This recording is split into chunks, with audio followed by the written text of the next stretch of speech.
So angeless,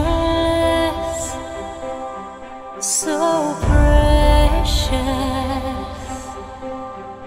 I see the time in all my life when you are guarding Shalom. Shalom. Shalom, Bu. Shalom. Saya kepengen dengar suaranya karena saya ini bicara-bicara nggak taunya di sana nggak dengar gitu ya, karena saya nggak terlalu tahu pakai-pakai seperti ini. Baik, saudara-saudaraku yang dikasih Tuhan, bersyukur pada Tuhan Yesus yang sampai hari ini mempercayakan saya boleh menjadi berkat. Terima kasih untuk PDPK yang mempercayakan saya untuk membawakan firman Tuhan. Saya sungguh percaya bahwa segala sesuatu di dalam Tuhan tidak ada yang kebetulan.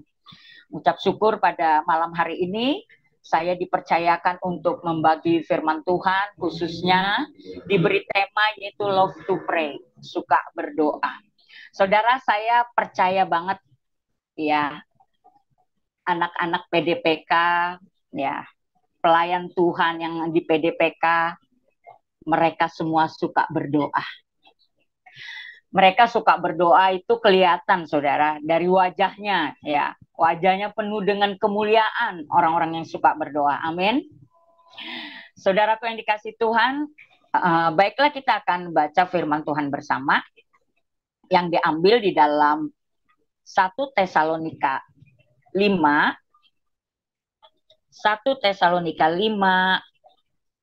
ayat 16 sampai 18.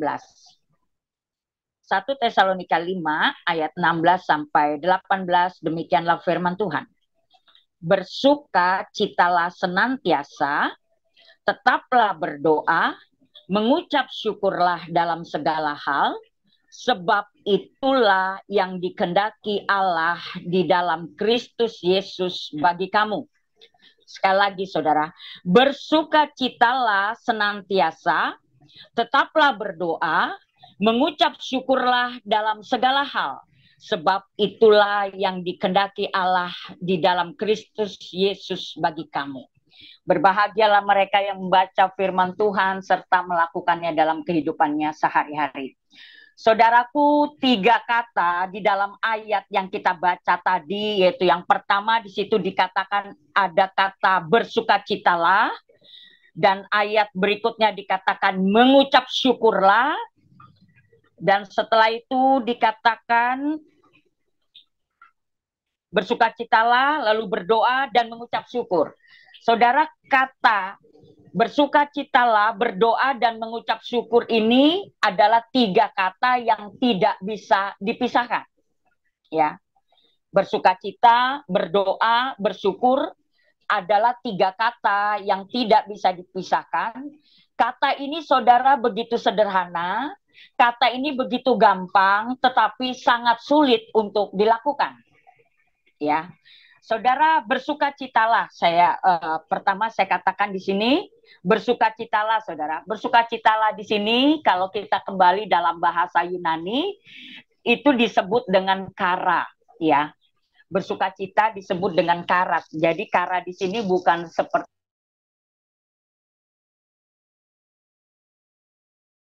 sukacita atau kara dalam arti keseluruhannya yaitu kerete. Kara atau kerete yaitu bersukacitalah. Di mana ketika seseorang dia merasakan sukacita di dalam kesementaraannya ini di dunia ini, dia tetap bertahan pada kesukacitanya sampai pada kekekalan. Ya, jadi bersukacita, seseorang yang mengalami sukacita di dalam Tuhan, dia bersukacita di dalam kesementaraannya di dunia ini, lalu sampai pada kekekalan dia bisa bersukacita. Contohnya, ketika seseorang sakit, saudara ya, seseorang ini sakit, dia anak Tuhan, dia suka berdoa, ya, rajin berdoa, pengalaman imannya baik, saudara. Pada saat dia sakit berat, dan sakit beratnya itu tidak sembuh-sembuh, orang tersebut, saudara, dia bisa bersuka cita di dunia ini, di kesementaraan ini, saudara, karena dia percaya bahwa selesai, walaupun mungkin dia tidak sembuh, dia percaya bahwa suatu saat nanti ketika dia dipanggil Tuhan, dia tetap bersuka cita di dalam kekekalan. Sehingga saudara, sukacita yang dialami seseorang beriman kepada Tuhan, dia mengalami yang namanya di kesementaraan dia bisa bersuka cita, lalu dia pada akhirnya menghadap Tuhan di dalam kekekalan, dia juga bisa mengalami sesuatu yang namanya sukacita. Tidak ada rasa takut, tidak ada rasa kecewa, tidak ada rasa marah. Nah, yang kedua, saudara, di situ ada kata bersyukur. Nah, bersyukur di mana itu berbicara tentang sikap hati. Bagaimana seseorang memiliki sikap hati dalam memandang satu kehidupan, ya, dalam satu keadaan. Jadi seseorang bersyukur bukan karena keadaan, bukan karena kewajiban, tetapi seseorang bersyukur karena keharusan. Ya, dalam suka, duka, sehat, sakit, dia bisa tetap bersyukur. Nah, yang ketiga, saudara, di situ dikatakan berdoa. Saudara, berdoa artinya apa? Seseorang membangun hubungan, relasi dengan Tuhannya. Berdoa adalah nafas kehidupan seseorang. Seseorang ketika dia tidak berdoa, jasmaninya saudara hidup, tetapi rohaninya mengalami kematian. Ya. Jadi berdoa adalah nafas kehidupan saudara dan saya. Nah, saudaraku yang dikasih Tuhan, makanya bersuka cita, berdoa, dan bersyukur, tiga kata ini tidak bisa dipisahkan. Ya, seseorang yang suka berdoa, pasti di dalam kehidupannya dia bisa bersuka cita, dia bisa bersyukur. Saudara, saya ragukan, ya, ketika seseorang dia mengatakan saya suka berdoa, tetapi kehidupannya saudara tidak mencerminkan bagaimana seseorang itu suka berdoa. Hidupnya jadi batu sandungan, saudara. Orang yang suka berdoa, saudara, hidupnya pasti jadi berkat. Orang yang suka berdoa, pasti hidupnya penuh dengan syukur, penuh dengan rasa sukacita. Nah, saudara, kita sekarang ini belajar tentang doa, love to pray, suka berdoa. Saya percaya saudara-saudara yang saat ini ikut kebaktian, kita sama-sama adalah orang yang suka berdoa. Amin. Saudara, mengapa kita suka berdoa? Karena kita murid-murid Kristus, kita belajar dari teladan Kristus. Tuhan Yesus adalah Tuhan yang kita sembah, Tuhan yang kita kenal secara kemanusiaannya, saudaraku, dia suka sekali berdoa. Dikatakan Tuhan Yesus itu berdoa subuh, pagi, siang, sore, bahkan tengah malam, saudaraku. Nah, saudara, kebiasaan yang Tuhan Yesus lakukan, dia sebagai manusia, kenapa dia suka berdoa? Karena Tuhan Yesus menyadari dengan berdoa dia kuat.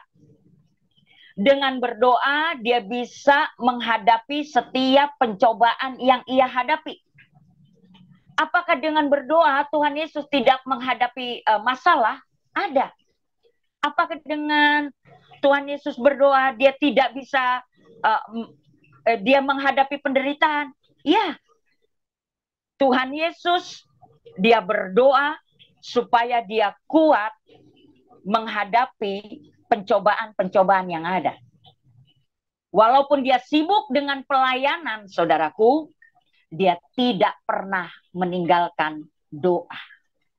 Saudaraku yang dikasih Tuhan, berdoa merupakan kekuatan.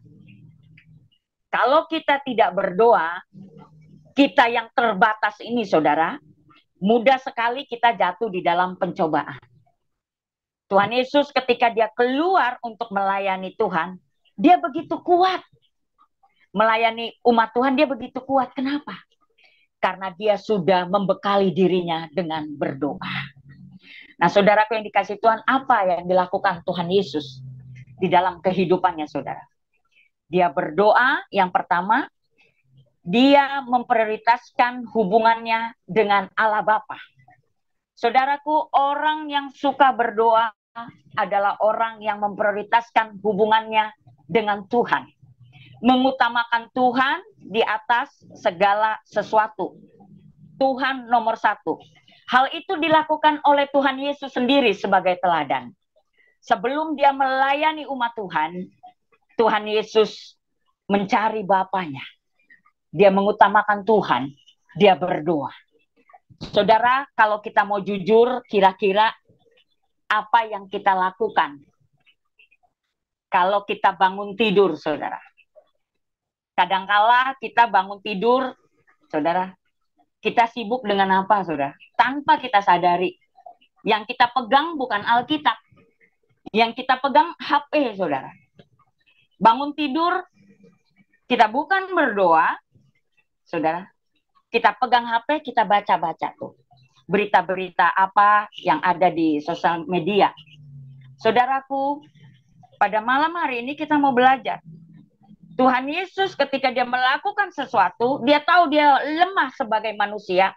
Dia perlu berjumpa dengan Bapanya. Dia berdoa, mengutamakan Tuhan. Saudaraku, bisa nggak kita di dalam kehidupan kita mengutamakan Tuhan? Tuhan, sebelum aku melakukan sesuatu, aku mau cari Tuhan dulu. Karena aku tahu kalau aku nggak cari Tuhan, aku lemah. Kalau aku menunda-nunda cari Tuhan, pasti ada sesuatu yang tidak enak yang terjadi mungkin sepanjang satu hari ini. Saudara, yang ingin saya katakan, apakah seseorang ketika dia berdoa, dia nggak hadapi masalah? Tidak. Dia bisa menghadapi masalah. Tetapi orang yang berdoa, dia kuat menghadapi setiap masalah yang ada. Contohnya, saudara, orang yang berdoa, misalnya saja dia berjalan, saudara. Dia berjalan, di depannya itu dia melihat ada gunung, saudara. Gunung yang menghalangi dia. Orang yang berdoa bukan berarti dia bisa memindahkan gunung yang ada di depan dia ini, yang menghalangi dia. Tidak. Orang yang berdoa adalah, saudaraku, orang yang bisa mendaki gunung itu, melewati gunung itu, saudara. Dia tidak bisa memindahkan gunung itu, tetapi dia bisa mendaki gunung itu, dia bisa melewati gunung itu. Sama dengan saudara dan saya.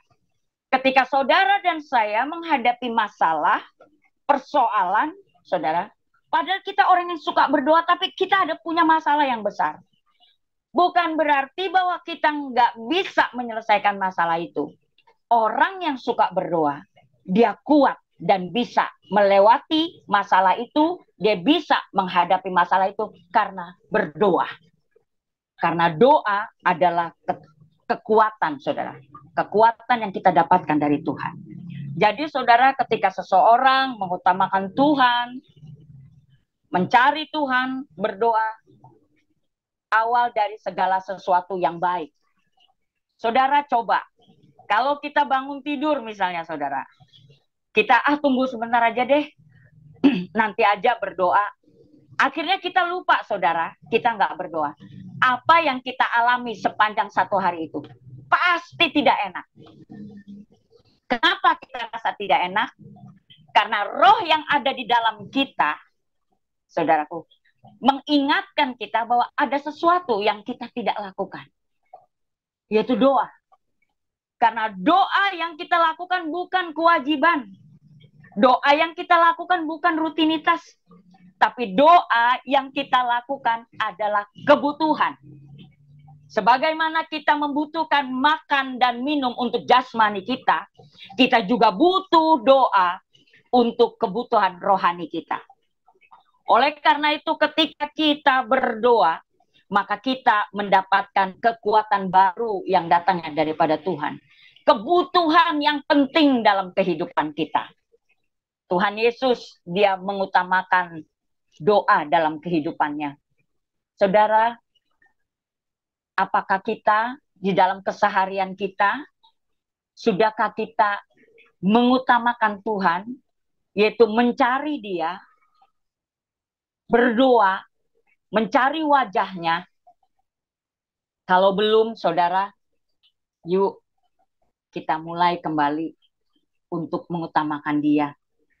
Karena kita tahu bahwa doa itu adalah kebutuhan yang penting untuk rohani kita.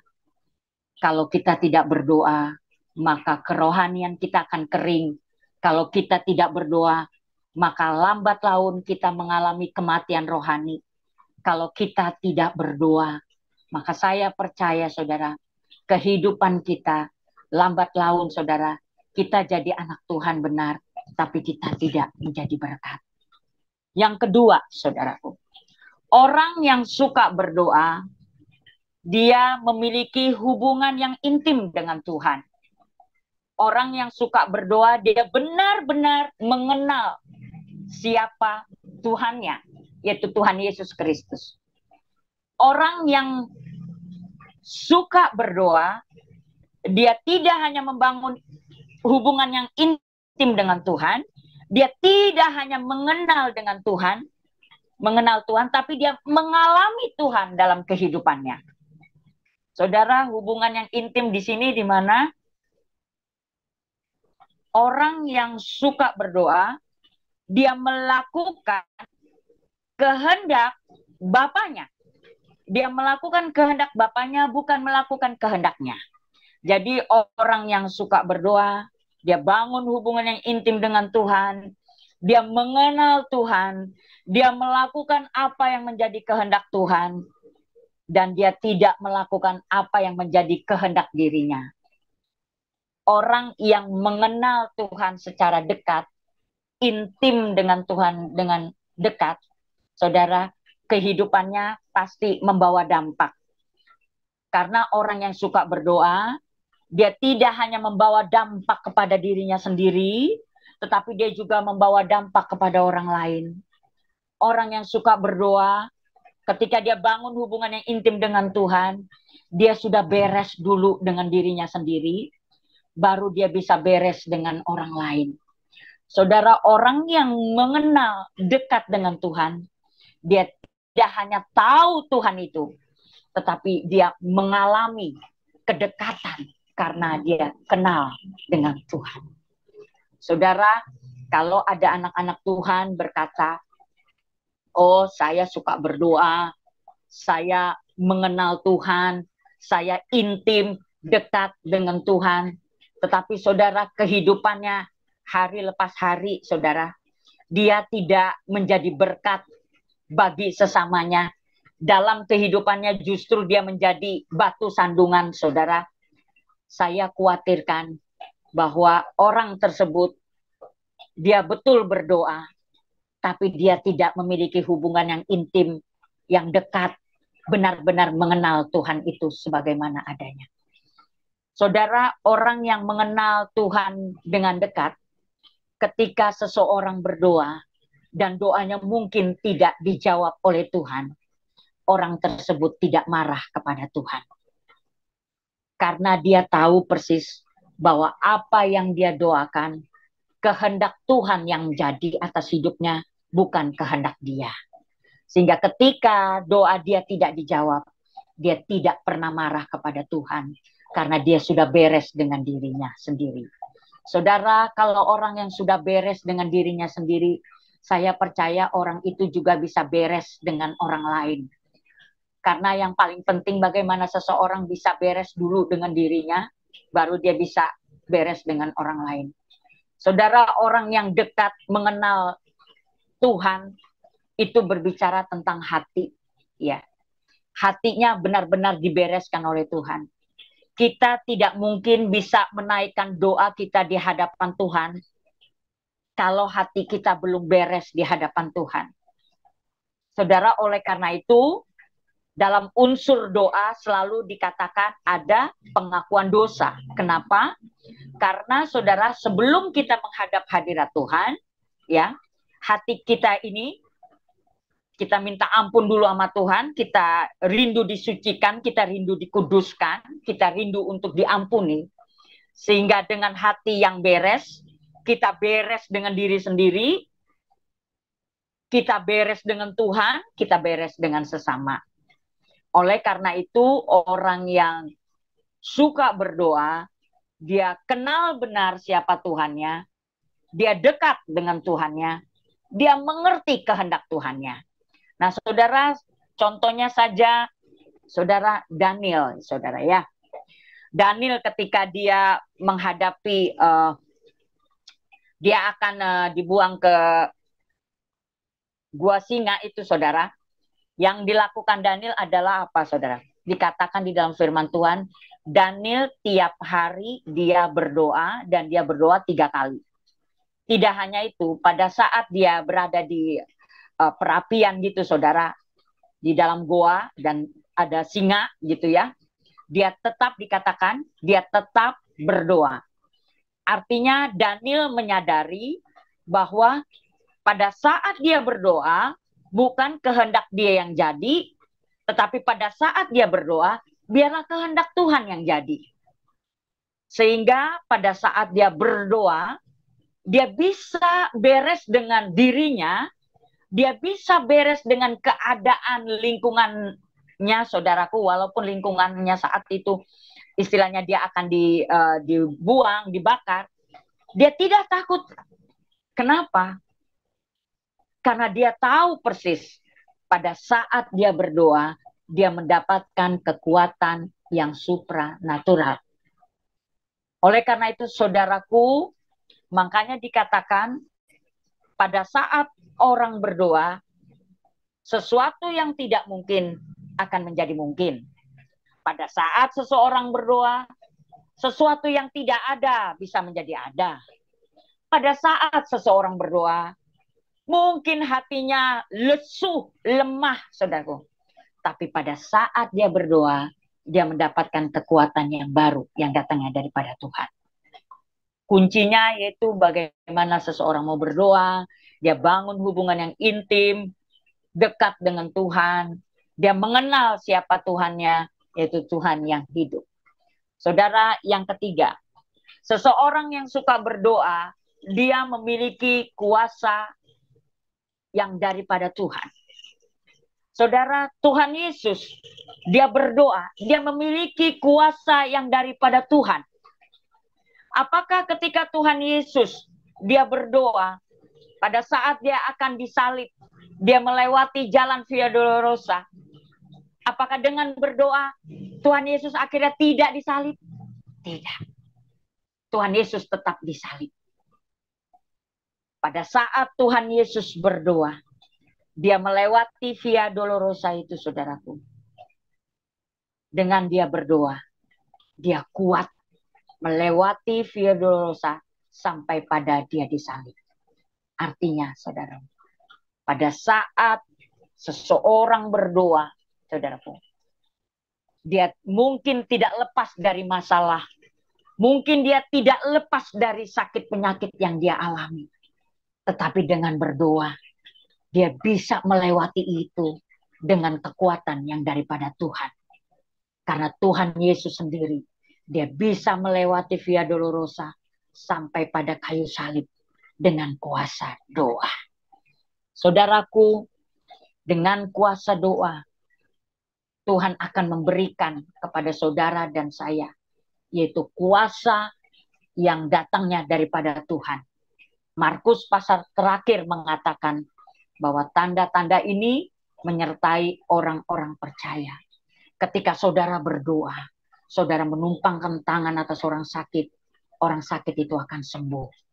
Karena janji firman Tuhan, orang yang suka berdoa, dia berjalan di dalam janji-janji Tuhan.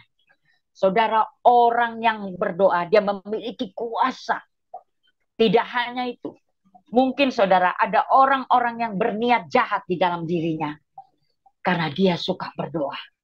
Ada perlindungan Tuhan yang penuh dalam kehidupan orang tersebut. Bukan berarti orang itu kuat, tetapi ada kuasa yang membentengi orang itu. Saudara, orang yang suka berdoa, ada kuasa yang luar biasa di dalam dirinya. Saudaraku yang dikasih Tuhan, nggak penting orang lain mau menilai apa tentang saudara. Ya. Saudara mungkin dikatakan lemah, mungkin saudara dikatakan tidak kuat. Tetapi karena saudara suka berdoa, ada kuasa yang Tuhan berikan di dalam kehidupan saudara. Kuasa yang tidak diberikan oleh Tuhan kepada orang lain, tapi kepada saudara, karena saudara suka berdoa. Saudaraku yang dikasih Tuhan, beberapa minggu yang lalu saya pelayanan di Nusa Kambangan. Saat itu saya pergi sendiri, saudara. Saya digonceng dengan motor pada saat saya sampai di pulau di Nusa Kambangan itu. Nah, saya pada saat itu menyewa, saudara ya, menyewa motor untuk pergi ke Nusa Kambangan. Nah, biasanya sebelum saya sampai ke penjara, nah pada saat itu penjara yang akan saya tuju itu 10 km ya. 10 km. Nah, biasanya di Nusa Kambangan itu kan ada beberapa penjara ya. Ada Bambu Kuning, ada penjara Batu, ada Permisan gitu ya. Nah, Permisan ini adalah penjara yang paling jauh dan saat itu saya akan ke sana. Nah, saudara, baru berjalan 2 kilometer kira-kira, saudara. Motor saya, yang saya naikin, saya digonceng, saudara. Mengalami kecelakaan, saudara. Karena yang bawa motor ini ternyata ngantuk. Nah, saudara, saya itu terkempal. Nah, saudara, saya ingat banget sebelum motor itu terkempal, saudara. Karena saya ngeliat gitu ya, saudara. Saya hanya teriak, Yesus tolong, Tuhan Yesus tolong, saudara. Habis itu jatuh lah, saudara. Nah, pada saat jatuh itu, saudara, saya pingsan. Nah, orang yang menggonceng saya ini, saudara, dia jatuhnya nggak jauh, saudara. Ini motor, dia di sebelahnya motor. Sementara saya jatuh itu jauh sekali, gitu, saudara. Saya terkempalnya jauh. Jadi saya tuh udah terperosok di hutan-hutan, gitu ya, saudara. Nanti ada 2 orang petugas Nusa Kambangan yang menarik saya, saudara. Tapi saya nggak sadar. Saya sadar ketika petugas ini mengatakan bawa ibu ini ke klinik, bawa ibu ini ke klinik. Nah, pada saat itu saya sadar, saudara. Saudara, yang ingin saya saksikan adalah saya tahu persis, saudara, bahwa ketika saya jatuh, saudaraku, ada tangan Tuhan yang menggendong saya di situ. Karena, saudara, tempat yang saya jatuh itu akar-akar pohonnya itu, saudara, keluar gitu ya. Pohon-pohon yang tua, pohon-pohon tua. Dan saya tidak pakai helm, saudara. Jadi saya lihat tubuh saya, muka saya semua nggak terjadi apa-apa. Karena saya tahu ketika saya menjalankan tugas itu, banyak orang-orang yang berdoa untuk saya. Saudara, kalau saya jatuh di sebelah kanan posisinya, itu pohon-pohon besar dan laut, saudara. Dan saya jatuh di sebelah kiri, yaitu hutan belukar. Akhirnya saya melanjutkan perjalanan saya, terus saudara, saya katakan tetap pergi, gitu ya, saudara. Tetap pergi karena saya tahu bahwa para napi sudah menunggu saya.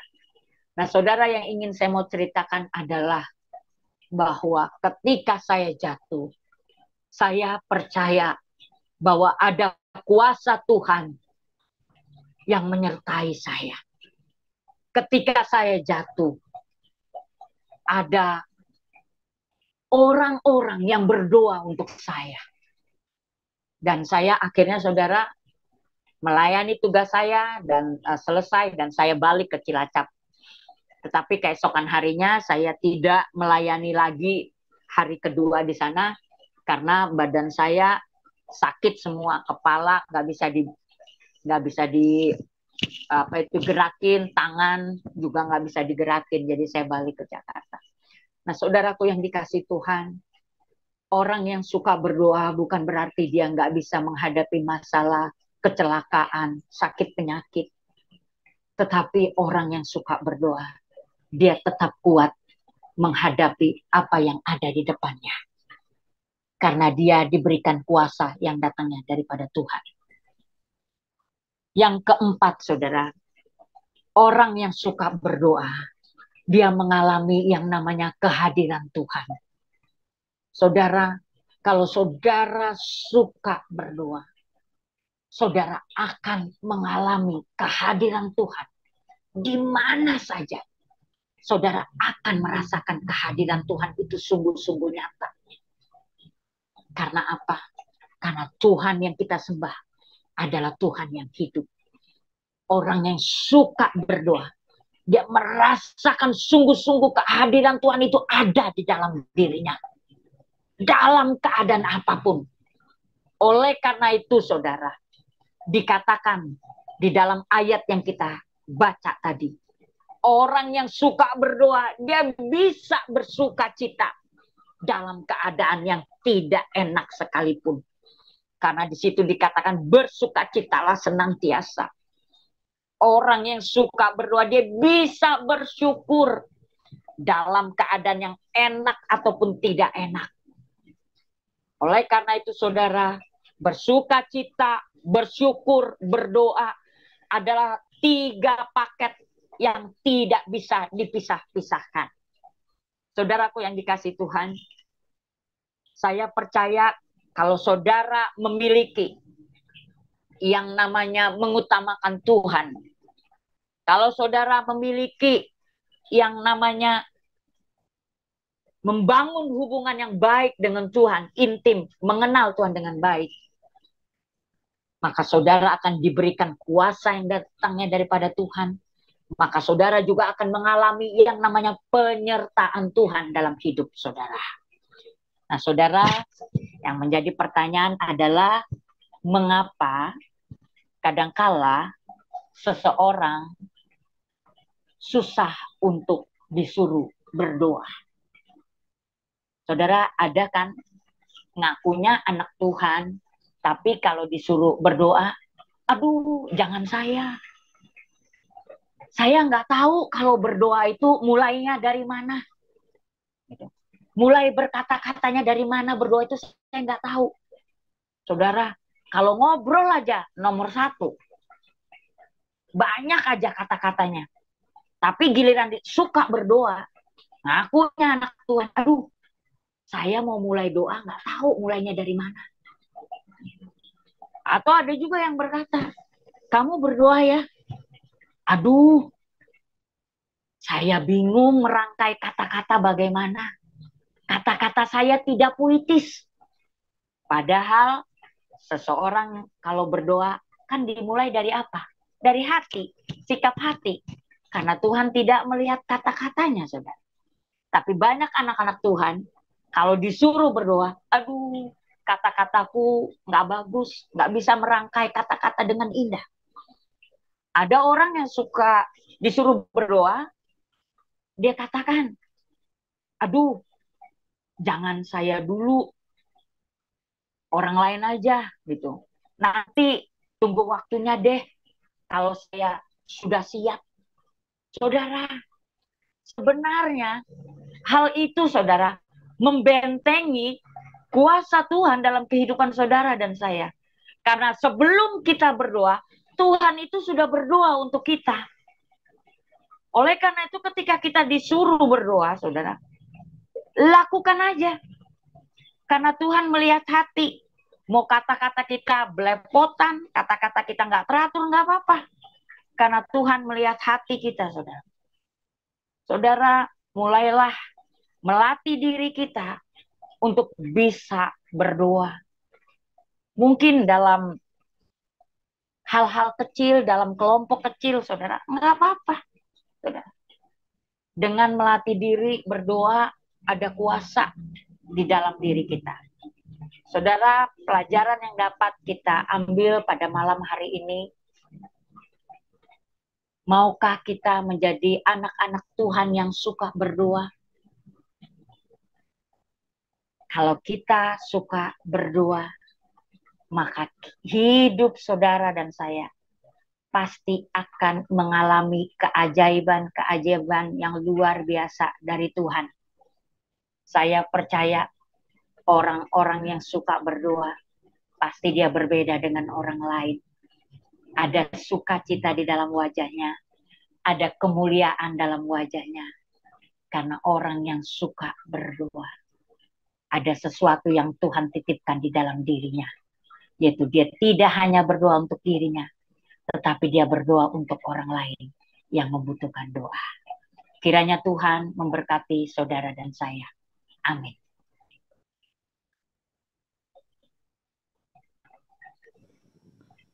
Saudara, sebelum kita berdoa, Firman, saya rindu kita angkat pujian lagu Tetap Setia.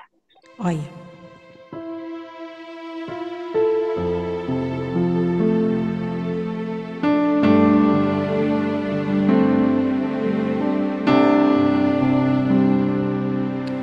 Katakan. Ku tetap cinta, ku tetap cinta, walau badai datang menerpa, ku tetap cinta. Ku tetap setia, ku tetap setia, walau taufan datang menerpa, ku tetap setia. Terlalu banyak, terlalu banyak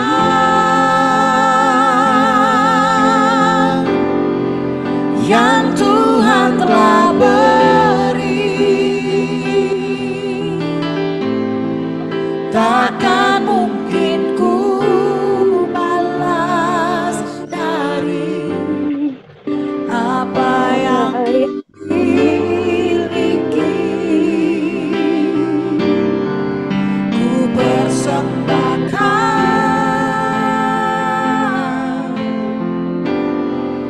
seluruh hidupku, dan ku tetap cinta, biar ku tetap setia untuk selama-lamanya. Terlalu banyak, terlalu banyak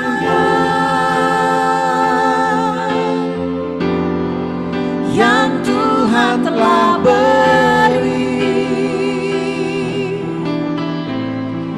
takkan mungkin ku balas dari apa yang ku miliki. Ku persembahkan seluruh hidupku, dan ku tetap cinta, biar ku tetap setia untuk selama-lamanya. Dan ku tetap cinta, dan ku tetap cinta, biar ku tetap dan ku tetap cinta, biar ku tetap dan ku tetap cinta, biar ku tetap setia untuk selama